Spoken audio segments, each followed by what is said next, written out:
All right, this is the Illini Basketball Podcast, episode number 103, Friday, February 25th, coming off the loss to Ohio State, which I feel like we probably it's easy to say this after, maybe should have saw this coming. I mean, Illinois struggled against them, especially at home recently.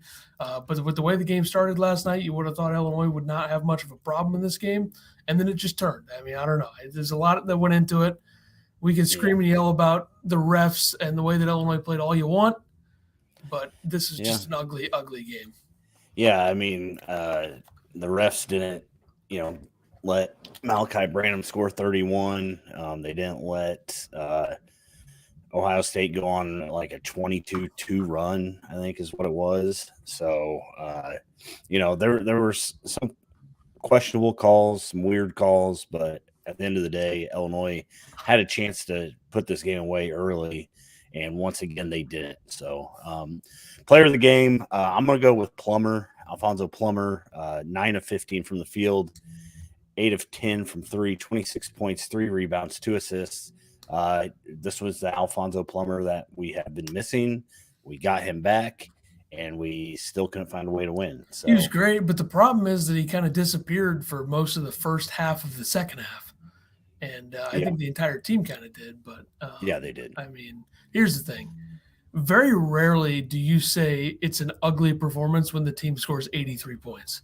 Right. And that's what that was. And Plummer was great. I mean, I'm not even going to – I think some people might say, well, hey, he killed the offense when he was taking a couple heat checks there when they were up by a lot and he was making everything, took a couple heat checks, missed, and then Illinois' offense kind of, did nothing. Yeah, and he had some questionable shots, I think. He tried to lean into a couple guys to get foul calls. They just weren't good-looking shots. But, I mean, you go 8 of 10 from three, you're going to be my player of the game anytime. Yeah. So, but who'd you have? I mean, I had to go a different direction. And, it's been quite the rocky road between myself and Coleman Hawkins over the last few weeks. I'm going to pick him. Ultimate energy guy off the bench last night, kind of helped them stay in the game, kind of helped them get back into the game. I know he fouled out, but I mean, he had a good game, and he only had 10 points, only had 4 rebounds. Those were 4 big rebounds. I thought his defense was solid. How much are you going to ask of him defensively when he's going up against Liddell for some of that? And I think they might, depending on the matchup, I think they might have something with him playing the 5 because Omar Payne, no offense, but he's just worthless right now with the way with the way that he's been playing. He's just it is what it is. And Brad said afterwards that that they learned some stuff. A new way to play is what he called it, with Coleman at the 5, and they could run some 5-out stuff. And Coleman mentioned about how he feels comfortable playing the 5. He said he played the 5 a lot in high school, so he's used to being there, and he's long enough for it. I mean, he doesn't have that body weight, but I think he can definitely handle the 5. And if Illinois can find a way to get Coleman, going in a positive direction, and I think that was a big part of it. He wasn't getting much time. He did say that he kind of got in a slump because of his playing time. And that, he's worked his way out of it, that he's not a quitter, and he's getting through the adversity. And I felt like this is the first game where Coleman Hawkins really slowed down a little bit and kind of let the game come to him, did things when he had to. He had a nice drive and a dunk. So I really like this game from him. Brad loves him. So Brad said after the game, quote, "Nobody believes in Coleman more than me. Tonight we got a glimpse of Coleman's talents. We need Coleman to be terrific because he's got a chance to play at the next level." All right, Brad. I know that he goes really far with everything he says, and he jumps to a lot of conclusions when he talks after games or before games. And I mean, the quote that he had about Branham is just an example of that. he does say some crazy stuff. Steve, how you doing? Thanks for stopping by. He agrees Coleman was great last night. So I mean, he made plays down the stretch. Guy on your side. And shout out, I mean, Kofi had a horrific game last night. Yeah. But you want to talk about leadership, just see what he did when Coleman Hawkins fouled out. And that's all you need to know about Kofi. I didn't see it. What did he do? he sat was next to like, him, right, and arm consoled him. around him. Come on, man. Yeah. It's cool. So These refs stink. I was playing in pool league last night. It was our last night. I won, by the way. Shout out To myself. Yep. But so I kind of was hit and miss on this game. You know, I watched as much of it as I could. I did see Kofi's fifth foul, which was horrendous. Yep. I don't know, but Kofi was 5 of 15, missed 4 or 5 just bunnies the first half. I mean, Illinois could have been up 10 to 15 at half. Yeah. If he would have made those. So not a great game from him. And I know that, you know, the refs, he gets ref differently. He doesn't get calls. Liddell literally jumped on his back one time and they didn't call anything.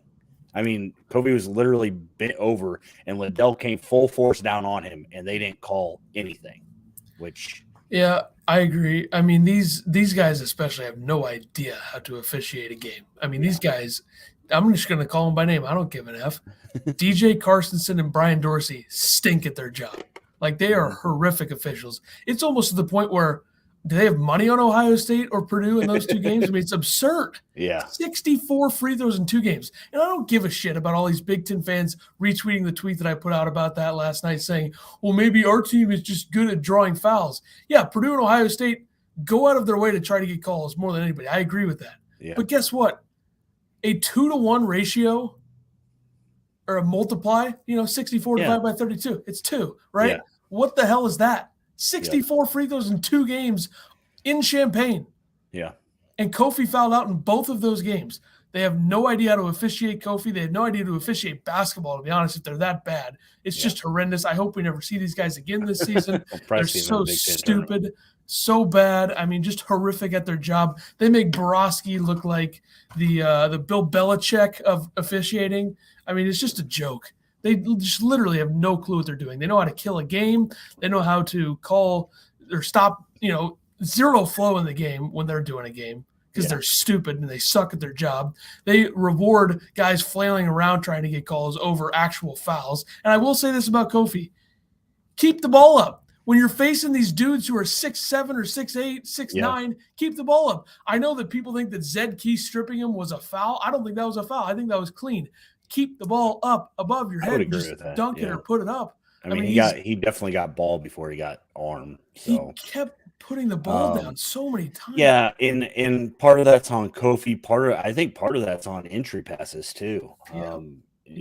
Guys basically roll it to his knees, and then he's got to make the play to get it up above his head. So there wasn't that many of those last night, though. No. There was a lot of just throwing it up. Yeah. I don't know. I mean, you got to finish around the hoop, especially when you got guys, smaller than you. Kofi also got called for that, move. He did that drop step. They called a charge on. So I don't know. He struggled, and then the refs made him struggle more, I guess. So Grandison, I thought he had an okay game. Nothing fancy. 14 points, 2 rebounds, 3 assists, 2 steals. He had a couple nice mid-range shots, which I usually don't like his mid-range game, but he had that little baby hook in the lane, and then he had another jumper that he took. So I guess you can't complain about how he played. DeMonte, 2 points, 2 rebounds. Did you think his defense was good last night? I mean, I wouldn't say it was, ideal. I mean, did he kill the momentum a little bit with the flagrant, you think? Yeah, that flagrant, like that call just annoys the crap out of me. I know by the letter of the law that's a foul, right? I mean, that's a flagrant. They're going to call it every time. But when you have a guy down here in defensive position and he moves like this, he's not up here and elbowing somebody in the face. He's moving in position with the ball, and he's coming through because that guy puts his head down there to get contact. He made a basketball move. Yeah. So do I think that it killed the momentum. Yes. Do I think that there needs to be an evaluation of what exactly a flagrant is? Yes. So, it killed the momentum. I guess is my answer. Yes. These guys would have loved nothing more than to, throw somebody out of the game for that, because these officials sucked. Yeah. And we're not ones to blame the fan base. We're not a fan base to blame the refs. And I love how people interpret my tweet about that as if we're blaming the refs. No, I'm pointing out the fact that two teams on two separate occasions with the exact same officials in Champaign have officiated games where the opposing team going into Champaign had 32 free throws in each game, and Kofi fouled out in both. Yeah. Two of these guys. And I'm not going to call them out for being bald. That's not what I do. That was in my video last night. I said, I'm not going to call them out for being bald. That's what I do. I know people were saying things about them being bald. I just think that they suck at their job. And, of course, in every sport, we're never going to see a scenario where officials are held accountable. And it's stupid because some of them are so bad. I mean, the entire thing last night doesn't reach the level of what happened to Dan Hurley the other night. But, I mean, it's bad. Like, it's bad. You got to figure out something, because you cannot have teams shooting 30-plus free throws in a game under any circumstances. And it's not like Illinois intentionally fouled for some of those free throws either. Right. Like, there was only, maybe 4 to 6 free throws taken that late in the game where Illinois was fouling. Yeah. So it's ridiculous. Yep. I mean, yeah, it's – and the same thing could be true, which is Illinois can't play like dog shit for 20 minutes, 25, 30 minutes. True. Both can be true, right? Yep. Trent, I wish that he would have just pulled up and taken a 3 to end the game. That was my call when we made our predictions, was Trent was going to win it on a 3. Instead, he decided to go to the lane. Was there a foul there? Maybe. I don't know. Supposedly, the ref told Jeff Alexander afterwards that they missed the call. Brad said in the post game, quote, very disappointed the foul wasn't called. Same call was made in the Michigan State game, so I guess we're not Michigan State. Yep. But the other thing is, like, that was great. With the way that they were calling the game, I'm surprised they didn't call something like that. Of course, if it was the other way around, they probably would have called it based on what's going on with those officials. But personally, I wouldn't make that call. I don't think that's a foul that late in the game. But with the way they were calling the game, they should have blown the whistle. Right. And you got to be consistent regardless, I think. And how many times do we see, like everybody always says, and I say this too, I don't want a late whistle to decide a game or ruin a game. It happens all the time, though. So there's nothing we could do about it. And Illinois trusts Trent, right? He said that coach put the ball in his hands and he tried to make a play. He also thought he was fouled, but he said that he needed to put it on the rim instead. I don't know if that's the play to end the game. You have one of the best shot blockers and you have no big, really, So for Trent to take it at EJ Liddell, 9 times out of 10, he's going to get blocked. Hopefully he gets a foul call. What you can't do is chuck it out of bounds. So, and that's what happened. So I don't know. Sad thing is that Io would have never done that. It's just like if he was here. Well, Io's long. Trent's not.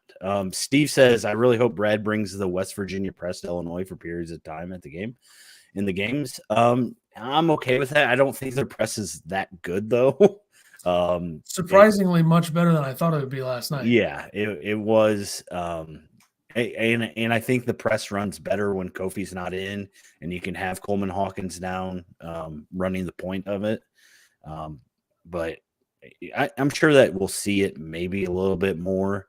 I don't think we'll see it that much. Brad likes to settle back in his defense and man up on guys. So and let the other team's best player just torch them. And I don't know if that's on Illinois as much. I mean, literally, Ohio State couldn't have missed last night. After the beginning of the game where they missed everything. Make anything.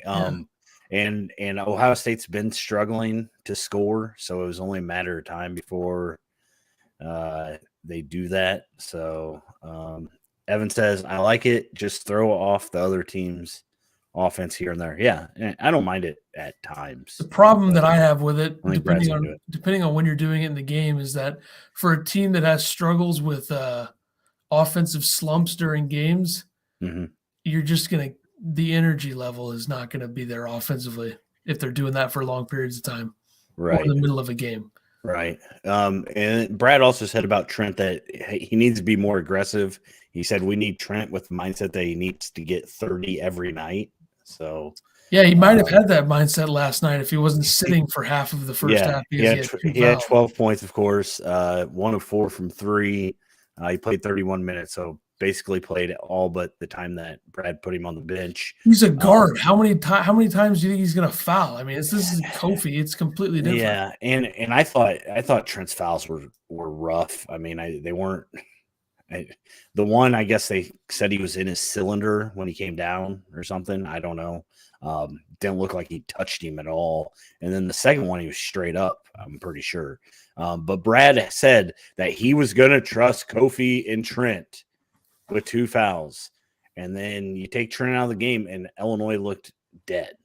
I mean, Trent's a huge part of that. And then you bring in Curbelo. Curbelo's not shooting the ball well. He did make a 3. He had 3 assists. He only had 1 turnover, so that's a good thing. That play at the end of the half, did he throw that off of the guy's back? Is that what he tried to do there? Yeah, I don't remember. Okay. Unfortunately. That's what I feel like happened. I don't know why in that point. I think there was like 2 seconds left on the shot clock, 5 seconds left in the game. Why don't you have Trent and Plummer back in the game there? Or have Trent back in the game and try to run something for one of those two just to get a quick shot off with 2 seconds left on the shot clock. Instead, I'm pretty sure Curbelo threw it off the defender's back, caught it, and then airballed a 3 is what I think happened. I think that is just, that's putting Trent in there is too much logic, to be honest. So. Yeah. I mean, it's not like he's going to foul with 5 seconds left. So maybe with this crew, I don't know. Rest of the bench, Goody played 8 minutes, had 3 rebounds. Made a big play, saved the ball. Yeah. And Curbelo had a big play too, saving the ball one time that gave Plummer another 3. But I think we expected to see a little bit more Goody because RJ's out. Omar Payne, like you said, he's not effective at all. He played 5 minutes, had 2 fouls. That's about it. I don't think he had a rebound. So, and then Pajimski had 1 minute. So he's getting his time. He turned 19 today, though. So happy birthday. Happy birthday to Podge. Big time. When we talked about the game yesterday, it was yesterday, right? When we had our last one, we kind of said the keys to the game would be, does Kofi get in foul trouble? Can they stop Branham? And they need to make 3s. So they got 1 out of 3 of those. Kofi, of course, fouled out, and Branham was just unreal. Was it really they making 3s? I feel like it was pretty much one guy. Well, I mean, they were 12 of 25. Yeah, 4 guys made 12 threes, and one of them made 8. But they still made them. I don't care if it's one guy or the whole team. Yeah, I mean, Trent had a big 3 there. 50%. Trent making that 3 made me think, oh, my God, we're going to win this game. Yep, that was huge. And didn't do so. Brad also said after the game that Ohio State has the best player in the league, and it's not E.J. Liddell. I just don't get why he says these things. He said E.J. is awesome, but Malachi Branham is terrific. That young man is special. He probably said something like, I hope he goes to the NBA next year. So, yeah, here's the thing, Brad. Okay. If you want to say that Branham's playing the best basketball in the league right now, that's fair. But to just come out and say he's the best player, I mean, dude, calm down. I don't know why he does this. I guess he says so. He talks so much during the week that it's just like he pretty much touches every base. I mean, he's really good. He is, but Liddell. I think you got to do it more consistently than 3 games in a row. We'll see. Kyle Young, who you said wouldn't score, 18 points, 6 of 7 shooting. He typically doesn't, not an offensive threat, but apparently he led everyone with 7 rebounds. So Kyle Young had a pretty good game. Between Young, Branham, and Liddell, Ohio State really didn't have much else. So got to find a way to shut those guys down. I mean, I feel like Illinois is the better team in this matchup, and they probably win 9 times out of 10, but you just can't have those 24-2 droughts. I mean, well, it's a bad matchup for Illinois when they can throw Liddell and Branham in a scenario where they're the 4 and the 5 or the 3 and the 5. And if Kyle they were Young basically making shots, running. I mean, Branham had the ball, and they were basically just running a 2-man game. That's the thing. That's the thing with Chris Holtman teams. They haven't really ever had like a terrific dynamic point guard that you expect them to win with in March. Like they haven't had a Trent. They haven't had a Colin Gillespie. They have an offense that does not have an elite point guard, and it just works because Branham and Liddell literally make everything. Yeah. So – yeah, and that's Ohio State hit big shots when they needed to. Who was the kid that was it Russell or Cedric Russell? Yeah, yeah, made that big 3 for him late in the game. So shots just it seemed like every time, and it's not like Ohio State takes great shots. I mean, EJ Liddell is just really good at a fadeaway jumper, and then Branham. I mean, once he gets to the hoop, you're not stopping him. So. I don't know. Illinois needs to clean up the defense, especially against the screen. So, let's see what else. Trent, Illinois was up 13 in the first half, and we've talked about this. They just can't put teams away. Trent said after the game, "quote We have to have the mindset of putting our foot on guys' necks and finishing the job." So. I mean, they should have had that mindset all season. They haven't had it, and there's been a lot of games where they could have done that and didn't do it. Tough game for Kofi on defense. He had to move around a lot more than usual. I mean, that's it. That's the thing is Ohio State doesn't have a true 5 except for Key. And Key, I mean, when you have Kofi in there, Key played 14 minutes. They're going to have other weapons. Steve says we don't match up with them well. I agree. I mean, we talked about that a little bit yesterday. Liddell does not miss the fadeaway shot. Never. He never misses it. It's unreal. So the other problem is that if that's going to be an issue for Kofi, if he's having to step out more on defense against like stretch 5 types or guys that can knock down jumpers, and it takes away from his offensive game, or teams are planning better for him defensively, that's going to be a big problem. Because if Dickinson, we saw what Dickinson did to Purdue. If they try that against Illinois and he's making the shots, it becomes a real problem. Mm-hmm. Yeah. Which I don't know why Kofi can't close out on guys. And not that we care, but I think the whole National Player of the Year thing for Kofi's not going to happen. So who cares? I think, I think last night's game kind of solidified him not getting it. So probably not going to get Big Ten Player of the Year either. Who cares? Once again, he's going to be an All-American. He's going to be all Big Ten. Yep. Just focus on winning games because they got some issues right now. And I'm still in on this team. I'm not giving up. Some people might give up. I know that somebody said something like the Underwood's show last night was – I got to find this tweet. Let's see. It's a guy who tweets us a lot coming after me in the middle of the game. I mean, Jesus. All I was doing was tweeting about, the game and what's going on. So I couldn't hear anything, and of course Underwood got ejected. Do you know what exactly happened? Brad said, "quote The first one I worked hard to get. The second one I didn't even deserve. Let me earn it." So why did he get booted? That's a good question because I wasn't paying that much attention to that either. Jeez. I mean, I turned around and just saw him pointing at the official, and I was like, "Oh boy, here we go." If anybody in the comments knows why exactly Brad got booted, let us know. Well, I mean, he was yelling at them a lot, as he should be. Yeah, as he should be. I mean, that's it. I guess that's the thing as an Illinois fan, and this is what I assume a lot of Illinois Twitter is going about. Is that Illinois doesn't have a home court advantage, right? It seems like teams usually get calls at home, things go their way, and Illinois just doesn't ever seem to get that. Steve Bardo is getting blasted by Illinois fans on Twitter, by the way. Good. About time. He basically told them all to shut up and stop whining about the refs. So yeah, well, he's an idiot. So somebody tweeted at the podcast and I can't even see the tweet that I put out when he said this, but GTFO, why even bring this up if you don't think it? Underwood pulling a Hurley during the same week is the saddest thing I've seen for this program. To which I responded, GFY, aka go F yourself. So, I mean, that's a lot of letters. It's not that big of a deal, you know? I don't, I mean, I don't care that he got ejected. I just don't understand why he got ejected.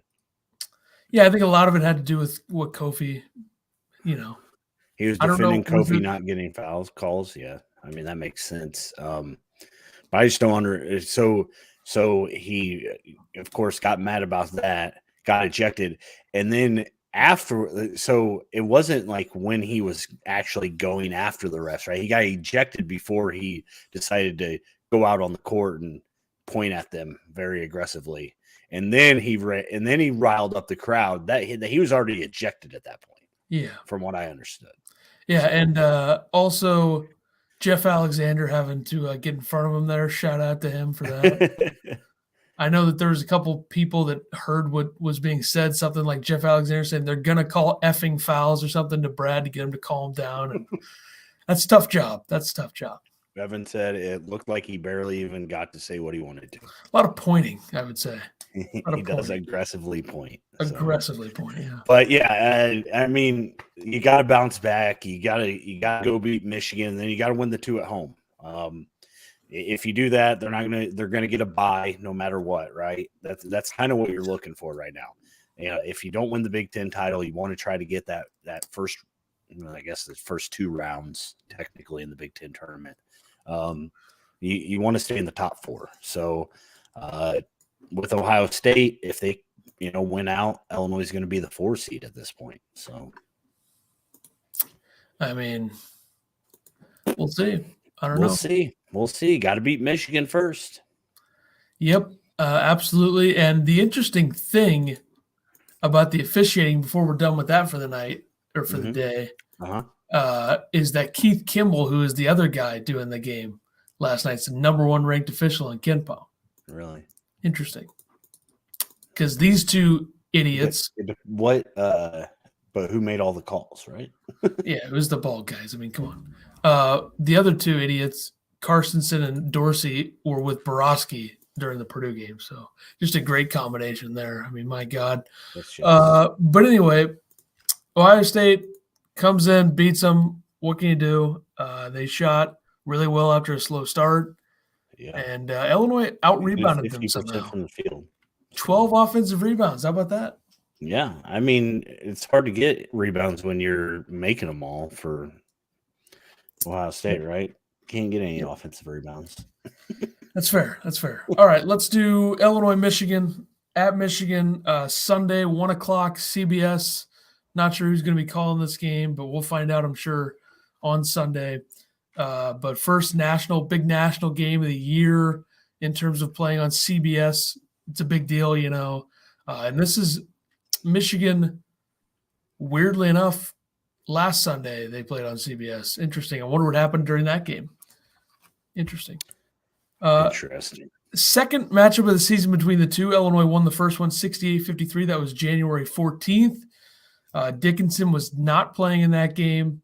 Michigan was 1 for 10 from 3. Illinois was 6 for 20. Kofi had 21 points, 10 rebounds. It was a 6-point game with 10 minutes left. Illinois pulled away 25 points in the last 10 minutes. Their head coach right now, Phil Martelli.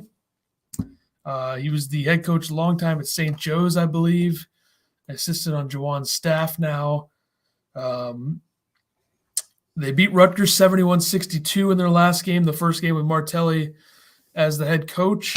4-2 in their last 6. They've beaten Penn State, Purdue, Iowa, Rutgers. One of 3 teams at 9-7 in the Big Ten right now, alongside Iowa and Michigan State. And I have to say, I think that they'll end up making the tournament. So be prepared. I just think that they're 15-12 after Sunday. Are they still going to make the tournament? Yes. Here's the thing. Do you think a team? So I don't know how many games they have left. 4. Yeah. So if Illinois beats them, they go 15-12, and then I think they would have to win out.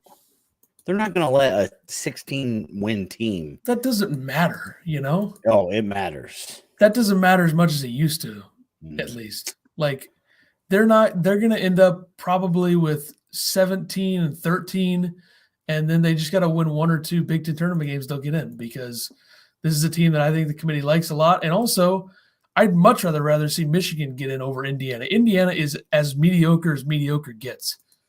And I'd rather take the team that's, trending upward a little bit over the team that's completely fallen off of a cliff and suspends their players for the biggest bullshit reasons possible.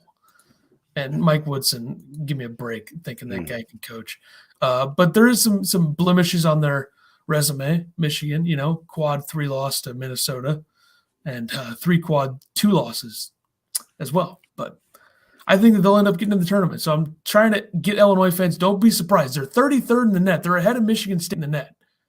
So that seems like a significant thing for their tournament, possibility. But yeah, we'll see. Their offense is improving, 24th in adjusted offensive efficiency. Defense, surprisingly, 68th, considering they were 4th last season. 9th offensively. But they did lose Isaiah Livers, Franz Wagner, Mike Smith. They've replaced them pretty much with underperforming freshmen this season. Diabate's been okay, other than, throwing a couple haymakers here and there. And, I mean – Only one game, by the way. Only one game. True. Houston is been disappointing this season. I mean, he's had some good games, and when he plays well and makes shots, they usually win. Yep. So that's something to think about here. Coastal Carolina transfer Devontae Jones he was good against Illinois in the first matchup. Really, the only offense that they had in that game, but he's struggled overall this season. But he's been playing a little bit better, double-digit points in 4 of the last 5. Had 17 against Illinois in the first matchup, made the only 3 for Michigan. And Dickinson has 20-plus points in 5 of the last 8 games. So, I mean, matchup-wise, you want to look at that. If their lineup is what I expect it to be, which is Brooks, Jones, Diabate, Houston, Dickinson, then you got to think Jones against Frazier is probably a matchup. Brooks against Plummer, because I think Jones is still a bit more of an offensive threat than Brooks at this point. And Plummer's defense, hilariously bad.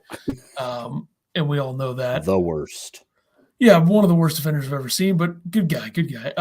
His defense wasn't bad yesterday, right? It wasn't too bad, no. Because he was guarding somebody that didn't matter, but well, he had a couple possessions where he was on Branham, and that was like, oh God. I think Branham actually gave up the ball, and I was thinking, why the hell not just go right after him? Right. You got to know your matchups there. And then you got to obviously think that Houston is going to be guarded by DeMonte to frustrate him, know?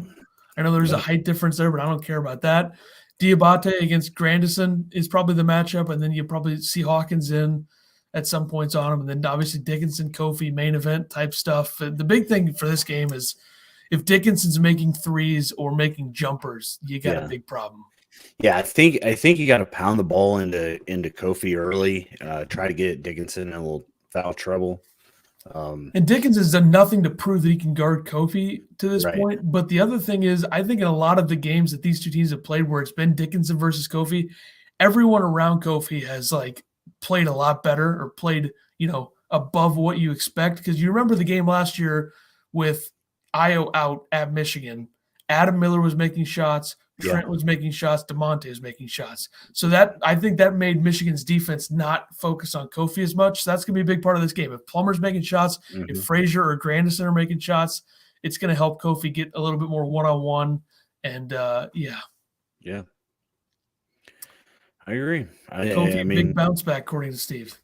Yeah, I think he needs to have a big bounce back. And I think that Illinois' shooters are starting to get more confident. I think Plummer's, getting more confidence again. Grandison getting more confident.